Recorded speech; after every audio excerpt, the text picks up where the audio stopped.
Welcome to my YouTube channel. आज मैं आपको क्लास 8 के लिए होम साइंस का चैप्टर नंबर 7 पढ़ाऊंगी। सबसे पहले टेक्स्ट बुक के क्वेश्चन आंसर लिखने समझाऊंगी कि एग्ज़ाम में किस तरह से लिखोगे। पर एक बात सभी बच्चे हमेशा ध्यान रखेंगे कि आपको रट्टेबाजी नहीं करनी है। सिर्फ चैप्टर को एक बार अच्छे से ध्यान से समझ लो तो आप इस चैप्टर से रिलेटेड किसी भी क्वेश्चन के आंसर को एग्ज़ाम में ईजीली लिख पाओगे। तो आप इस वीडियो को एक बार पूरा अच्छे से समझ लो, फिर आप एग्ज़ाम में किसी भी क्वेश्चन के आंसर को अपने शब्दों में बनाकर लिख सकते हो। इसके साथ ही बच्चों मैंने इस चैप्टर के जितने भी असाइनमेंट और प्रोजेक्ट फाइल से रिलेटेड क्वेश्चन हैं वो भी लिखने समझाए हैं कि आप अपना प्रोजेक्ट किस तरह से बनाओगे, ताकि अलग से वीडियो देखकर आपको अपना टाइम वेस्ट ना करना पड़े। और फिर लास्ट में मैं आपको इस चैप्टर के MCQ यानी कि 4 ऑप्शन वाले क्वेश्चन आंसर समझाऊंगी, क्योंकि एग्ज़ाम में MCQ ज़रूर आते हैं। चैनल की प्लेलिस्ट में आपको बाकी के सभी चैप्टर्स मिल जाएंगे, वहाँ से जाकर देख लेना। आप पढ़ना स्टार्ट करते हैं। पार्ट नंबर 7 है उपभोक्ता संरक्षण, यानी कि इस चैप्टर में आपको उपभोक्ता संरक्षण से संबंधित ज्ञान को समझाया गया है। प्रश्न नंबर 1 है व्यापारियों द्वारा अपनाई जाने वाली विभिन्न चालों के बारे में उपभोक्ताओं को सचेत करें, यानी कि सावधान करें कि व्यापारी उपभोक्ताओं को किस किस तरह से लूटते हैं। प्रत्येक व्यक्ति किसी न किसी रूप में उपभोक्ता होता है। उपभोक्ता यानी कि चीज़ों को इस्तेमाल करने वाला होता है। प्रत्येक व्यक्ति किसी न किसी रूप में उपभोक्ता है। एक वस्तु का उत्पादक यानी कि एक वस्तु को बनाने वाला दूसरी वस्तु का उपभोक्ता है, यानी कि दूसरी वस्तु का इस्तेमाल करने वाला है। जहाँ एक और उपभोक्ता के लिए सीमित यानी कि लिमिटेड साधनों की आवश्यकता में पूर्ति करना एक चुनौती बन जाता है, वहीं दूसरी ओर व्यापारी अधिक से अधिक लाभ कमाने के लिए विभिन्न तरीके अपनाकर उपभोक्ताओं को धोखा देते हैं, जिससे उपभोक्ताओं की परेशानी और बढ़ जाती है, यानी कि उपभोक्ताओं की आय कम होती है। उन्हें किसी न किसी तरह से अपना गुजारा करना पड़ता है। पर व्यापारी क्या करते हैं, ज़्यादा से ज़्यादा लाभ कमाने के लिए उपभोक्ताओं को धोखा देते हैं। जैसे कि व्यापारियों द्वारा अपनाई जाने वाली विभिन्न चालें हैं। वस्तुओं में मिलावट करके धोखा देते हैं। वस्तुओं पर अधूरे यानी कि अपूर्ण व भ्रामक यानी कि झूठे लेबल लगाकर उपभोक्ताओं को धोखा देते हैं। दोषयुक्त तौल व माप के साधनों का प्रयोग करते हैं व्यापारी। भ्रामक व असत्य विज्ञापनों द्वारा उपभोक्ताओं को धोखा देते हैं। नकली वस्तुओं की बिक्री द्वारा, घटिया किस्म की वस्तुओं की बिक्री द्वारा। अब क्या करना है, आपको इन सभी पॉइंट्स को अपने लफ्ज़ों में एक्सप्लेन करना है, तो पढ़कर बताती हूँ। सबसे पहले है वस्तुओं में मिलावट करके बाजार में वस्तुओं की दिन प्रतिदिन बढ़ती हुई महंगाई तथा अधिक मुनाफा कमाने के लिए व्यापारी वस्तुओं में मिलावट करके उनको बेचते हैं। मिलावट चाहे अनजाने में हो जाए अथवा जानकर की जाए, ये उपभोक्ता के स्वास्थ्य पर विपरीत यानी कि उल्टा प्रभाव डालती है, यानी कि सेहतमंद बनाने की जगह ये हमें बीमार कर देती है मिलावट। जैसे कि बाज़ार में बेचे जाने वाले विभिन्न खाद्य पदार्थ, अनाज, दालों, मिठाइयों, मसालों आदि में मिलावट होने की संभावना होती है। सेकंड पॉइंट है वस्तुओं पर अपूर्ण यानी कि अधूरे व भ्रामक यानी कि झूठे लेबल लगाकर एक अच्छे लेबल द्वारा उपभोक्ता को उस वस्तु विशेष के बारे में सरल भाषा में सही जानकारी मिलनी चाहिए तथा लेबल को उसकी सच्ची तस्वीर प्रस्तुत करनी चाहिए। वस्तु की उत्पादक वस्तु पर या तो अपूर्ण लेबल लगाते हैं, जिससे उपभोक्ता को उस वस्तु के बारे में पूरी जानकारी नहीं मिल पाती है, या फिर झूठे धोखा देने वाले लेबल लगाते हैं, यानी कि अन्य प्रचलित वस्तुओं के लेबल से मिलते जुलते होते हैं, जिससे उपभोक्ता उस प्रचलित यानी कि मशहूर वस्तु के भ्रम में गलत वस्तु को खरीद लेते हैं। इसी तरह से दोषयुक्त तौल व माप के साधनों का प्रयोग करके विक्रेता मानक तौल वाले बाटों का प्रयोग करके ही करने की अपेक्षा नकली व देसी ईंट पत्थर आदि के मानक मापने वाले बर्तनों की अपेक्षा ऐसे बर्तनों का प्रयोग करते हैं जिनके तले ऊपर की ओर उठे होते हैं, जिससे वस्तु कम मात्रा में तौली व मापी जाती है और उपभोक्ता को नुकसान होता है। विक्रेता ऐसे हाथ वाले तराजू का प्रयोग करते हैं जिनकी डंडी, सुई, पल्ले आदि ठीक नहीं होते, जिससे वस्तु कम मात्रा में तुलती है, या फिर तोलते समय अंगूठा लगाकर कम तोलते हैं। अधिकतर विक्रेता खाद्य पदार्थों के साथ डिब्बे, लिफाफे आदि को भी तोल देते हैं, जिससे उपभोक्ता को खाद्य पदार्थ कम मात्रा में मिलता है। प्रायः उत्पादक यानी कि चीज़ों को बनाने वाला पैक किए हुए पदार्थ के डिब्बों व शीशियाँ ऐसे आकार के बनाते हैं जिससे वस्तु के भार व नाप का सही अनुमान लगाना कठिन होता है। उदाहरण के लिए मोटे तले वाले लंबी पतली आकार की मोटे कांच की बोतलें या शीशियाँ अधिक मात्रा का आभास देती हैं, भ्रामक व असत्य विज्ञापनों द्वारा उत्पादक विभिन्न माध्यमों जैसे कि अखबार, पत्रिकाओं, रेडियो, टेलीविज़न, सिनेमाघर, वीडियो कैसेट व पोस्टर आदि द्वारा अपने उत्पादन को लोकप्रिय बनाने के लिए उसका विज्ञापन देता है। बाजार में आजकल विभिन्न उत्पादनकर्ताओं द्वारा निर्मित वस्तुएं उपलब्ध होती हैं और प्रत्येक उत्पादक अपने उत्पादन की बिक्री बढ़ाने के लिए विज्ञापन में अपने उत्पादन गुणों को बढ़ा चढ़ाकर बताते हैं। कई बार उपभोक्ता इन असत्य व भ्रामक विज्ञापनों के प्रभाव में आकर गलत वस्तु खरीद लेते हैं। नकली वस्तुओं की बिक्री द्वारा बाजार में कुछ वस्तुओं की मांग अधिक होती है, वे अपने गुणों के कारण उपभोक्ताओं में लोकप्रिय हो जाती है। इस लोकप्रियता व अधिक मांग का लाभ उठाने के लिए कुछ उत्पादनकर्ता वैसी ही मिलती जुलती वस्तुएं बनाकर उसी नाम से बेचने लगते हैं। अतः उपभोक्ताओं के लिए असली और नकली वस्तु में पहचान करना कठिन होता है। उदाहरण के लिए बाजार में नकली पाउडर, क्रीम, शैम्पू आदि प्रयोग की हुई असली पैकिंग में भरकर बेचे जाते हैं। घटिया किस्म की वस्तुओं की बिक्री द्वारा कई बार बड़ी मिलें अथवा कारखाने अपने उत्पादन में से अच्छी किस्म का छटा हुआ माल बाजार में बेचने के पश्चात बचा हुआ थोड़ा घटिया किस्म का माल सस्ते दामों पर दुकानदारों को बेच देते हैं। ये दुकानदार अधिक लाभ कमाने के लिए इस घटिया माल को भी अच्छा कहकर महंगा बेचते हैं। प्रश्न नंबर 6, उपभोक्ता संरक्षण क्या है? उपभोक्ता संरक्षण संबंधी अधिनियम एवं संस्था खाद्य अपमिश्रण अधिनियम 1954। इस अधिनियम के अंतर्गत बाजार में बिकने वाले लगभग सभी खाद्य पदार्थों के न्यूनतम माननीय नियम दिए गए हैं। खाद्य पदार्थों के इन रूल्स के अकॉर्डिंग बनाए रखना अति आवश्यक है। जो खाद्य पदार्थ इन नियमों की सूची को पूरा नहीं करेंगे उन्हें मिलावटी खाद्य पदार्थ कहा जाएगा।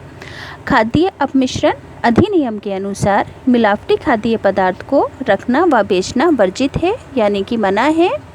इस नियम के अनुसार केसरी दाल बेचना व केसरी दाल को दालों में मिलाकर बेचना वर्जित है। खाद्य पदार्थों में वर्जित कृत्रिम रंगों, रासायनिक परिरक्षकों, कृत्रिम मिठास का प्रयोग करना वर्जित है। कृत्रिम रंगों व रासायनिक परिरक्षकों को निर्धारित मात्रा से अधिक मात्रा में प्रयोग करना वर्जित है। अपने आप मरे हुए पशु पक्षियों का मांस बेचना भी वर्जित है। इस अधिनियम से ये प्रावधान भी है कि खाद्य निरीक्षक अथवा कोई भी उपभोक्ता मिलावट का भ्रम होने पर विक्रेता से उस खाद्य पदार्थ का नमूना लेकर विश्लेषण के लिए भेज सकता है। खाद्य पदार्थ मिलावटी पाए जाने पर मिलावटी पदार्थ बनाने या बेचने वाले या फिर रखने वाले तथा लाने ले जाने वाले व्यक्तियों को 2 से 6 वर्ष तक की जेल तथा 500 से 2000 रुपये तक का जुर्माना किया जा सकता है, जो इस व्यक्ति के अपराध की गंभीरता को देखते हुए निश्चित किया जाता है कि अपराध कितना गंभीर है, इसी हिसाब से सज़ा दी जाती है। एक बार सज़ा पाने के बाद भी व्यक्ति दोबारा ऐसा जुर्म करते हुए पकड़ा जाता है तो उसे और कड़ी सज़ा दी जाती है। उपभोक्ता संरक्षण अधिनियम 1986। उपभोक्ता संरक्षण अधिनियम के अंतर्गत सरकार ने उपभोक्ता संरक्षण समितियां बनाई हैं। इन समितियों का मुख्य उद्देश्य है उपभोक्ता की शिकायतों की सुनवाई करना और उन पर अमल करना, यानी कि उपभोक्ता के अधिकारों को सुरक्षित रखना। इस अधिनियम के अनुसार उपभोक्ता के अधिकार निम्नलिखित है। सबसे पहले है सुरक्षा संबंधी अधिकार। उपभोक्ता को यह अधिकार है कि वे जीवन एवं संपत्ति के लिए हानिकारक उत्पादनों पर रोक लगा सकता है। सूचना संबंधी अधिकार।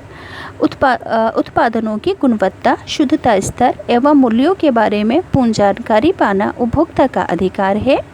चयन संबंधी अधिकार। उपभोक्ता को यह अधिकार है कि वे उपलब्ध किस्मों में से अपनी पसंद की वस्तु चयन करके चुनकर खरीद सकता है। सुनवाई संबंधी अधिकार। उपभोक्ता को यह अधिकार है कि अनुचित सुनवाई संबंधी अधिकार। उपयुक्त मंच पर शिकायत करने पर उपभोक्ता के हितों पर ध्यानपूर्वक विचार करना उपभोक्ता का अधिकार है। क्षतिपूर्ति संबंधी अधिकार। उपभोक्ता को यह अधिकार है कि अनुचित व्यापारिक व्यवहार के कारण किसी भी प्रकार की क्षति को वो पूरा करे। ज्ञान संबंधी अधिकार। प्रत्येक उपभोक्ता का ये अधिकार है कि उपभोक्ता के रूप में वे अपने अधिकारों की पूर्ण जानकारी मिले कि उसके क्या क्या अधिकार हैं, इस अधिकार की उसे पूरी जानकारी मिले। क्षतिपूर्ति का अधिकार क्या है कि अगर किसी भी प्रोडक्ट के कारण किसी भी उपभोक्ता को कोई हानि हुई है तो उस हानि को दुकानदार भरेगा। इसी तरह से सुनवाई संबंधी अधिकार, अगर उपभोक्ता की यानी कि किसी भी वस्तु को इस्तेमाल करने पर किसी भी व्यक्ति का कोई भी नुकसान हुआ है तो उस नुकसान की सुनवाई संबंधी अधिकार के ये जो समिति है, समिति का नाम क्या है अभी बताया था मैंने आपको, मिलावटी उपभोक्ता संरक्षण समिति। तो इस नुकसान के ऊपर वो उसकी सुनवाई की जाएगी उपभोक्ता की कि उसे क्या क्या नुकसान हुआ है।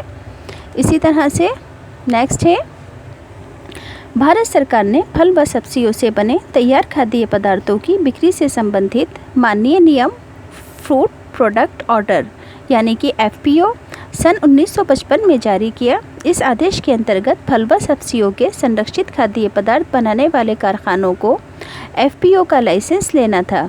FPO का मार्क अपने तैयार संरक्षित खाद्य पदार्थों के लेबल पर लगाना अनिवार्य है, यानी कि फलों और जूसों और सब्जियों वगैरह पर FPO के अनुसार कारखानों के मालिकों को अपने कारखानों व उसके आसपास की साफ़ सफाई का ध्यान रखना होगा और कारखानों में काम करने वाले व्यक्तियों को उनकी व्यक्तिगत स्वास्थ्य यानी कि व्यक्ति भी साफ़ सुथरे होनी चाहिए और जगह भी साफ़ सुथरी होनी चाहिए। कारखानों में रखे गए खाद्य पदार्थों को तैयार करते समय न्यूनतम मान्य नियमों का पालन करना चाहिए, यानी कि खाने की चीज़ों को तैयार करते समय उन सभी नियमों का पालन करना चाहिए जिससे कि आम लोगों को कोई सेहत का नुकसान ना हो। संबंधित अधिकारी समय समय पर कारखानों पर जाकर इंस्पेक्शन करेंगे। FPO के अधिकारी तैयार खाद्य पदार्थ का स्तर घटिया पाया जाने पर FPO का जो अधिकारी होगा कारखाने के मालिक को चेतावनी देकर या उस कोट के तैयार सभी माल को नष्ट करके नुकसान की भरपाई कर सकता है। किसी भी समय तैयार खाद्य पदार्थ का स्तर उत्तम ना होने पर लाइसेंस को जब्त कर सकते हैं FPO के अधिकारी। ISI भारतीय मानक ब्यूरो कारखानों में बने खाद्य पदार्थों यानी कि इलेक्ट्रिकल उपकरण और इसके साथ ही इलेक्ट्रिकल उपकरणों के लिए मानक निर्धारित करता है। इन मानकों के अनुरूप तैयार उत्पादनों पर ISI मार्क लगाना ज़रूरी है और लाइसेंस लेना ज़रूरी है। इस ब्यूरो के अधिकारी कारखानों का नियमित रूप से आकस्मिक निरीक्षण करते हैं और तैयार माल यदि घटिया किस्म का पाया जाता है तो उसकी बिक्री पर रोक लगाते हैं। उपभोक्ताओं के एक बार शिकायत मिलने पर अथवा अधिकारियों द्वारा तैयार माल निर्धारित रूप से सही न पाए जाने पर लाइसेंस को जब्त कर लिया जाता है। अब है नेक्स्ट, ISI मार्क द्वारा प्राप्त घरेलू उपकरणों की सूची, जैसे कि प्रेस पर, विद्युत इस्त्री पर, पंखे पर, केतली पर, जग पर, चूल्हे पर, मिक्सी पर, स्विच आदि, प्रेशर कुकर, गैस चूल्हे आदि पर ISI का मार्क होता है। एक मार्क है भारत सरकार का बिक्री एवं निरीक्षण विभाग कृषि से संबंधित खाद्य पदार्थों पर एक मार्क का लाइसेंस देता है। ग्रेड 1 होता है अति उत्तम, ग्रेड 2 उत्तम, ग्रेड 3 अच्छा और ग्रेड 4 सामान्य। इस विभाग के अधिकारी समय समय पर कारखानों में तैयार माल का निरीक्षण करते हैं और खाद्य पदार्थों के उत्तम स्तर को बनाए रखते हैं। उपभोक्ताओं की शिकायत पर या निरीक्षण द्वारा यदि कोई एक मार्क खाद्य पदार्थ के रूल के खिलाफ पाया जाता है तो उस कोट के सभी खाद्य पदार्थों की बिक्री पर रोक लगा देते हैं। एक मार्क खाद्य पदार्थों की सूची है शुद्ध घी, मक्खन, पिसे हुए मसाले, तेल, दालें, बेसन, आटा, शहद। नेक्स्ट है उपभोक्ता को धोखा देने के लिए व्यापारियों द्वारा अपनाई जाने वाली विभिन्न चालों की सूची बनानी है, जैसे कि मैंने अभी बताई थी। उपभोक्ता को धोखा देने वाली व्यापारियों द्वारा अपनाई जाने वाली विभिन्न चालें निम्नलिखित हैं, जैसे कि वस्तुओं में मिलावट करते हैं, वस्तुओं पर अधूरे और धोखा देने वाले लेबल लगाते हैं, दोषयुक्त तौल व माप के साधनों का प्रयोग करते हैं, भ्रामक व असत्य विज्ञापनों द्वारा धोखा देते हैं व्यापारी, नकली वस्तुओं की बिक्री द्वारा, घटिया किस्म की वस्तुओं की बिक्री द्वारा। अगला प्रश्न है विक्रेता दोषयुक्त तौल व माप के साधनों का किस प्रकार प्रयोग करके उपभोक्ता को धोखा देते हैं? तो आंसर होगा कुछ विक्रेता अधिक लाभ कमाने के लिए वस्तुओं को कम तौलते हैं या कम मापते हैं। इसके लिए विक्रेता निम्न प्रकार से उपभोक्ता को धोखा देते हैं, जैसे कि विक्रेता मानक तौलने वाले पाटों का प्रयोग करने की अपेक्षा नकली व देसी बाटों जैसे कि पाव, सेर, ईंट, पत्थर आदि का इस्तेमाल करते हैं और मानक मापने वाले बर्तनों की अपेक्षा ऐसे बर्तनों का प्रयोग करते हैं जिनके तलों को ऊपर की ओर उठा रखा होता है, जिससे वस्तु कम मात्रा में तौली या मापी जाती है। विक्रेता ऐसे हाथ वाले तराजू का प्रयोग करते हैं जिसकी डंडी या सुई, पल्ले आदि ठीक नहीं होते हैं, जिससे वस्तु कम मात्रा में तुलती है, या फिर तौलते समय अंगूठा लगाकर कम तौलते हैं। अधिकतर विक्रेता खाद्य पदार्थों के साथ डिब्बे और लिफाफे भी तौल देते हैं, जिससे उपभोक्ता को खाद्य पदार्थ कम मिलता है। उत्पादक पैक किए हुए पदार्थों के डिब्बों व शीशियों को ऐसे आकार का बनाते हैं जिससे वस्तु के भार व माप का सही अनुमान लगाना कठिन हो जाता है। उदाहरण के लिए मोटे तले वाली लंबी पतली आकार की मोटे कांच की शीशियाँ अधिक मात्रा का आभास देती हैं। इसी प्रकार बड़े प्रकार के डिब्बे अधिक मात्रा का आभास देते हैं। प्रश्न 5, खाद्य पदार्थ मिलावटी पाया जाने पर खाद्य अपमिश्रण अधिनियम के अंतर्गत क्या सज़ा दी जाती है?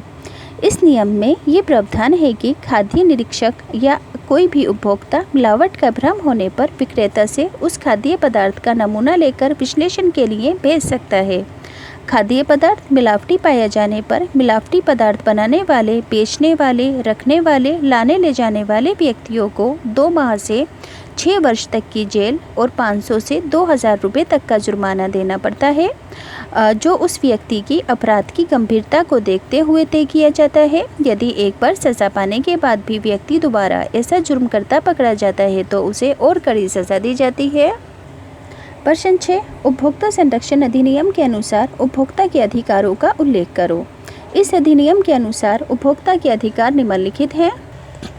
इस अधिनियम के अनुसार उपभोक्ता के अधिकार निम्नलिखित हैं। सबसे पहले सुरक्षा संबंधी अधिकार। उपभोक्ता का यह अधिकार है कि वे जीवन एवं अपनी संपत्ति के लिए हानिकारक उत्पादनों पर रोक लगाए। इसे सुरक्षा संबंधी अधिकार कहते हैं। सूचना संबंधी अधिकार। अब उपभोक्ता को यह भी अधिकार प्राप्त है कि वे उस वस्तु की गुणवत्ता, शुद्धता, स्तर एवं मूल्यों के बारे में पूर्ण जानकारी हासिल करना ये उपभोक्ता का अधिकार है।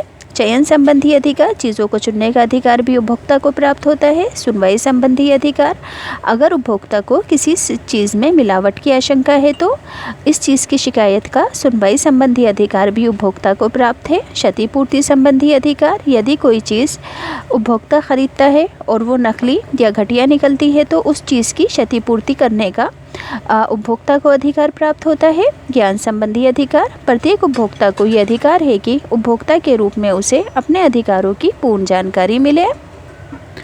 एफपीओ के मार्क किन किन खाद्य पदार्थों के लिए दिए गए हैं? तो किस किस चीज़ पर एफपीओ का निशान लगा होता है? संरक्षित फल व सब्जियों पर, जो कि डिब्बों और बोतलों में होते हैं। फलों का रस व गूदा डिब्बों व बोतलों वाला। फलों के पेय, जैम, जेली, स्क्वैश, अचार, चटनी, मुरब्बे। सूखे हुए फल सब्जियां, जमे हुए फल सब्जियां, शरबत व कार्बन युक्त पदार्थ और कृत्रिम पेय। इन सब चीज़ों पर एफपीओ का मार्क लगा होता है, यानी कि जितनी भी लिक्विड वाली चीज़ें, फल सब्जियां जो कि जमी रखी होती हैं। प्रश्न 9, वस्तुओं को उनके स्तर के अनुरूप श्रेणीकरण करने वाली कौन सी संस्थाएं हैं? वस्तुओं को उनके स्तर यानी कि लेवल के अनुरूप कैटेगरी में बांटने वाली संस्थाएं निम्नलिखित हैं, जैसे कि आईएसआई, एग मार्क और एफपीओ। आईएसआई मार्क वाले 10 खाद्य पदार्थों की सूची है, जैसे कि साधारण नमक, अरारोट, custard powder, baking powder, cocoa powder, biscuit, chocolate, toffee, दूध का पाउडर, कंडेंस दूध, वनस्पतिक घी और आइसक्रीम। आईएसआई मार्क प्राप्त किन्हीं 5 घरेलू उपकरणों के नाम, जैसे कि प्रेशर कुकर, गैसीय चूल्हा, पंखा, केतली, इलेक्ट्रिक केतली, मिक्सर वगैरह। एक मार्क किन खाद्य पदार्थों में दिया जाता है? तो एक मार्क कृषि से संबंधित खाद्य पदार्थों के लिए दिया जाता है। अब है ऑप्शनल क्वेश्चन आंसर। एक वस्तु का उत्पादक किसी दूसरी वस्तु का उपभोक्ता होता है। व्यापारी अधिक से अधिक लाभ कमाने के लिए खाद्य पदार्थों में मिलावट करते हैं। दुकानदार उपभोक्ता को धोखा देने के लिए डैश का प्रयोग करते हैं। किस चीज़ का प्रयोग करते हैं? अपूर्ण तथा मिलते जुलते लेबल का। दुकानदार उपभोक्ता को नकली वस्तु बेचकर डैश मुनाफा कमाते हैं, तो अधिक मुनाफा कमाते हैं। अधिनियम के अंतर्गत बाजार में बिकने वाले लगभग सभी खाद्य पदार्थों के लिए न्यूनतम माननीय नियम तय किए गए हैं। आंसर होगा खाद्य अपमिश्रण अधिनियम 1954 के तहत खाद्य पदार्थों के लिए न्यूनतम माननीय नियम तय किए गए हैं। प्रश्न 7, उपभोक्ता का ये अधिकार है कि वे जीवन एवं संपत्ति के लिए हानिकारक उत्पादनों पर रोक लगाए। तो सुरक्षा संबंधी अधिकार होता है ये। उत्पादनों की गुणवत्ता, शुद्धता, स्तर एवं मूल्यों के बारे में पूर्ण जानकारी पाना उपभोक्ता का अधिकार है। तो इसे सूचना संबंधी अधिकार कहते हैं। उपभोक्ता को यह अधिकार है कि वे उपलब्ध किस्मों में से अपनी पसंद की वस्तु का चुनाव करें। तो ये है चयन संबंधी अधिकार। उपयुक्त मंच पर शिकायत करने पर उपभोक्ता के हितों का ध्यानपूर्वक विचार होना उपभोक्ता का अधिकार है। तो ये है सुनवाई संबंधी अधिकार। उपभोक्ता को यह अधिकार है कि अनुचित व्यापारिक व्यवहार के कारण हुई किसी भी प्रकार की क्षतिपूर्ति को पूरा करे। तो इसे कहते हैं क्षतिपूर्ति संबंधी अधिकार। प्रत्येक उपभोक्ता का यह अधिकार है कि उपभोक्ता के रूप में उसे अपने अधिकारों की पूर्ण जानकारी मिले। तो इसे कहते हैं ज्ञान का अधिकार। अधिकारों की जानकारी मिलना क्या है? ज्ञान संबंधी अधिकार है। FPO का पूरा नाम है फ्रूट प्रोडक्ट ऑर्डर। भारत सरकार ने फल व सब्जियों से बने तैयार खाद्य पदार्थों की बिक्री से संबंधित माननीय नियम फ्रूट प्रोडक्ट ऑर्डर को जारी किया था 1955 में।